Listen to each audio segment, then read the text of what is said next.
What happens when your franchise player is out and the whole world expects you to fall apart? On July 24th, the Indiana Fever walked into Gainbridge Fieldhouse with 2 straight losses and a cloud of doubt hanging over them. Caitlin Clark, the face of the franchise and arguably the league, was on the bench, nursing a groin injury. The buzz online, brutal. Sports talk shows questioned their playoff hopes. Social media didn't hold back. The message was clear. Without Clark, the Fever are done. But what came next was one of the most shocking statements the WNBA has seen this season.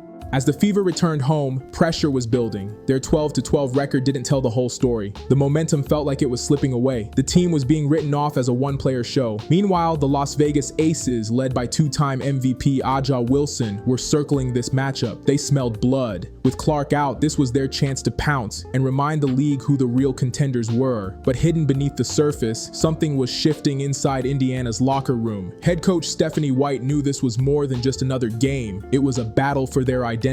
The Las Vegas Aces walked into Gainbridge Fieldhouse brimming with confidence, maybe even overconfidence. Their body language during warm-ups, the casual smiles, the way they scoped out the court all screamed, "This game is ours." Without Caitlin Clark on the floor, they believed the Fever were an easy target, but that swagger would soon backfire. Head coach Stephanie White saw an opportunity in adversity. Instead of trying to replicate the usual playbook without Clark, she made a bold choice to shift the team's approach. The Fever moved away from relying on ball plays and embraced more movement and ball sharing. White challenged every player to step out of the shadows and take ownership. Even those who had struggled earlier in the season were given the green light to be aggressive. Her message was clear and powerful. This is your moment. Step up and show the league what Indiana basketball is really about. What happened next wasn't just a game. It was a statement that would redefine what this team was capable of. Kelsey Mitchell, a player haunted by inconsistency, had been called out all season. Critics said she disappeared in big games, and in the first half, those fears looked valid. She missed her first few shots and seemed out of rhythm.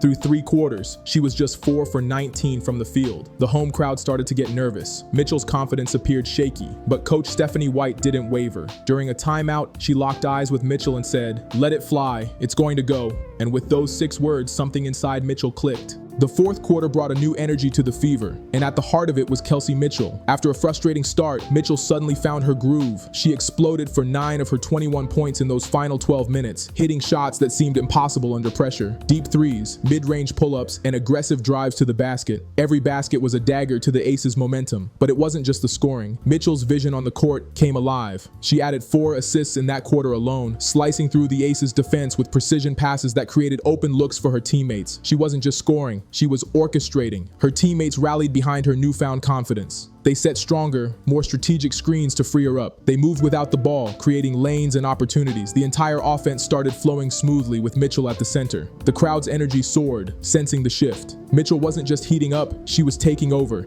Every shot she made drew louder cheers, each basket building momentum that lifted the entire team. This wasn't just a scoring burst, it was a full-on leadership moment. Mitchell transformed from the player doubted earlier in the game to the heartbeat of the Fever's comeback. By the end of the game, she had done more than just silence the critics. She made a statement to the entire league. Indiana isn't a one-woman show. This team has depth, resilience, and stars ready to shine when it counts most. While much of the spotlight was on Kelsey Mitchell's surge and the absence of Caitlin Clark, Sophie Cunningham was quietly building something spectacular. Over the past 6 games, Cunningham had been on an absolute tear, averaging nearly 14 points a night and shooting a scorching 58% from beyond the arc. This wasn't a hot streak born of luck. It was the result of relentless work, confidence, and a deep understanding of her role on the team. As the Fever faced off against the Las Vegas Aces, Cunningham continued to prove that she was one of the most dangerous shooters in the entire league. She came out firing from the first whistle, knocking down shots with a calm, deadly precision that left the Aces scrambling to adjust their defense. In this game alone, Cunningham buried 3 of 4 attempts from deep. Each of those 3-pointers wasn't just a simple basket. They were perfectly timed momentum killers that stopped the Aces' runs cold, swinging the crowd's energy and forcing the opposition to rethink their game plan. The timing of her shots couldn't have been more critical, halting Vegas when they tried to mount comebacks or seize control. Her 15 points were more than just numbers on the stat sheet. They represented a new chapter for the Fever, a signal that the team's offensive firepower extended well beyond Clark or Mitchell. Cunningham created her own space on the floor with sharp footwork and intelligent movement, carving out open looks and delivering the ball with confidence and ease. By the time the final buzzer sounded, it was clear that Cunningham wasn't just filling the void left by Clark's absence, she was carving out her own identity. a rising star whose gravity on the court demanded attention and respect. This performance sent a loud message. Sophie Cunningham is no longer a supporting player. She's a force to be reckoned with. Sophie Cunningham's performance against the Aces wasn't just a hot night. It was the culmination of a season-long evolution. Earlier in the year, she was coming off the bench, playing limited minutes and trying to carve out a consistent role. She was seen as a solid rotational player, someone who could stretch the floor, bring energy, and maybe hit a few timely shots. But that version of Cunningham, she's gone. In recent weeks, she's transformed into one of the most complete two-way players on the Fever roster, and one of the most underrated threats in the entire league. Coach Stephanie White recognized it early and acted fast. She didn't just bump Cunningham into the starting lineup for her shooting. It was her intensity, leadership, and versatility that earned her that spot. On defense, she's been tenacious, contesting shots, fighting through screens, and crashing the boards with relentless effort. On offense, she's become a threat from everywhere on the floor, whether spotting up from deep, slashing to the rim, or initiating movement that opens space for others. Analysts around the league are taking notice. Her shooting splits are elite, and her impact on winning plays, hustle rebounds, deflections, defensive rotations, can't be overstated. Some are already calling her a front-runner for 6th Player of the Year, while others have gone even further, calling her one of the most clutch shooters in the WNBA. But what truly makes Cunningham's rise so important is how it changes the equation for Indiana. With her emergence, the Fever aren't just waiting on Caitlin Clark to carry the offense. They now have a legitimate second or even third scoring option who can create her own shot and demand attention from opposing defenses. This spacing opens up the floor for everyone, including Clark when she returns. It also creates flexibility in lineups. White can now mix and match rotations with confidence, knowing Cunningham can slide into different roles, from sharpshooter to energy defender to primary scorer, depending on what the game demands. Sophie Cunningham isn't just hot right now. She's essential to the Fever's identity moving forward. And if she keeps playing at this level, Indiana's ceiling goes way higher than anyone expected. With just 35 seconds left on the clock, the Aces were surging. Indiana's lead, once sturdy, had been whittled down to just 5. Everyone in the building could feel it. Momentum was tilting, pressure was mounting, and one more mistake could open the door for a Vegas comeback. That's when Ari McDonald stepped into the moment. She had been relatively quiet in the box score all night, playing gritty defense, pushing the pace, and doing the little things that rarely get highlighted. But those kinds of players, the ones who stay locked in even when their name's not in the headlines, are often the ones who deliver when the lights are brightest.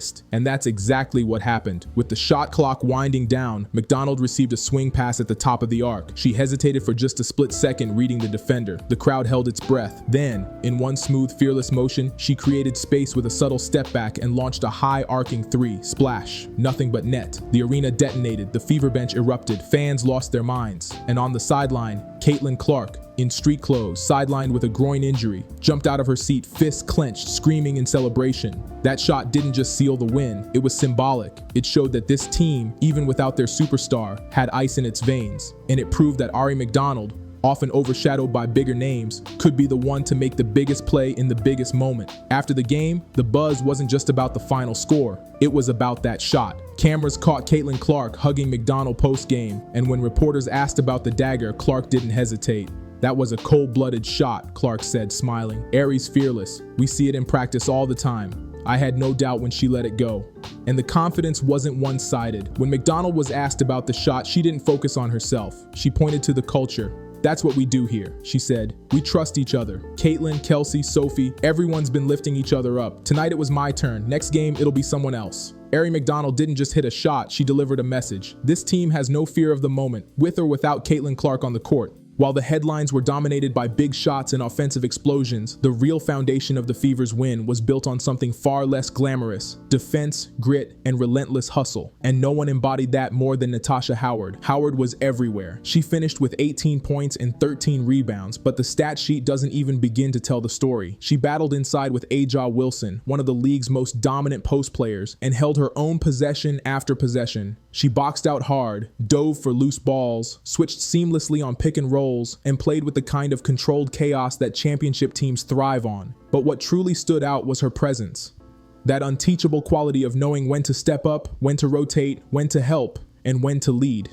At one point in the third quarter, with the Aces trying to rally and the crowd momentarily quiet, Howard came flying across the lane to block a layup attempt and immediately ignited a fast break. That sequence led to a Sophie Cunningham 3, which blew the roof off the arena and flipped the momentum for good. After the game, when asked about her motor and hustle, Howard kept it simple. When our defense is going, our offense is going. That's just who we are. And that identity showed up in every rotation, every switch, every defensive stop. The Fever held Las Vegas, one of the highest scoring teams in the league, to just 1 shot per possession in the fourth quarter. They clogged passing lanes, rotated with urgency, and made life uncomfortable for the Aces from start to finish. Alyssa Gaines, Queen Egbo, and even rookie Celeste Taylor gave key minutes on the defensive end, communicating constantly and staying locked in. It was a full team effort, the kind that doesn't make highlight reels but wins games. Even Caitlin Clark, watching from the bench, couldn't contain her pride. "We talk a lot about our offense," Clark said post-game, "but tonight was a masterclass in team defense. Tasha was a beast. I'm so proud of how everyone locked in." And that's the piece that most people missed in the box score. Indiana didn't just beat Las Vegas by outscoring them. They outworked them. They outdefended them. They imposed their will. And in the WNBA, that's what makes a team dangerous. Not just their stars, but their ability to win ugly when it matters most. The final score showed a Fever win. But what it really reflected was a declaration. We are not just a Caitlin Clark team. We are a WNBA threat. Indiana didn't crumble without their superstar. They competed, elevated, and evolved. And in doing so, they sent a message to the entire league. Loud, clear, and undeniable. This is a team built for the postseason. Kelsey Mitchell found her clutch gene and took over when the lights were brightest. Sophie Cunningham became more than a shooter. She became a problem, the kind of player teams game plan around, a silent assassin. Ari McDonald hit the coldest shot of the season, proving that this team's poise runs deep. Natasha Howard anchored one of the most complete defensive efforts Indiana has delivered all year. Every rebound, every rotation, every hustle play. She set the tone. And head coach Stephanie White, she orchestrated it all. She didn't just manage without Caitlin. She turned pressure into fuel and adversity into opportunity. This wasn't a lucky win. It was a carefully constructed, emotionally charged, and team-first victory. And now, Indiana holds the season tiebreaker over the Las Vegas Aces, a potential difference maker in playoff seeding. That could decide home court. That could decide everything. So when Caitlin Clark returns, she won't be carrying the team. She'll be joining a unit that's already found its heartbeat, its rhythm, and its edge. The Fever are no longer fighting to prove they belong. They're here, and they're coming for more. Comment Red Hot Sophie if you believe in this team. What was your favorite moment from this game? Smash that like button, subscribe for more deep dive breakdowns, and don't miss our next video.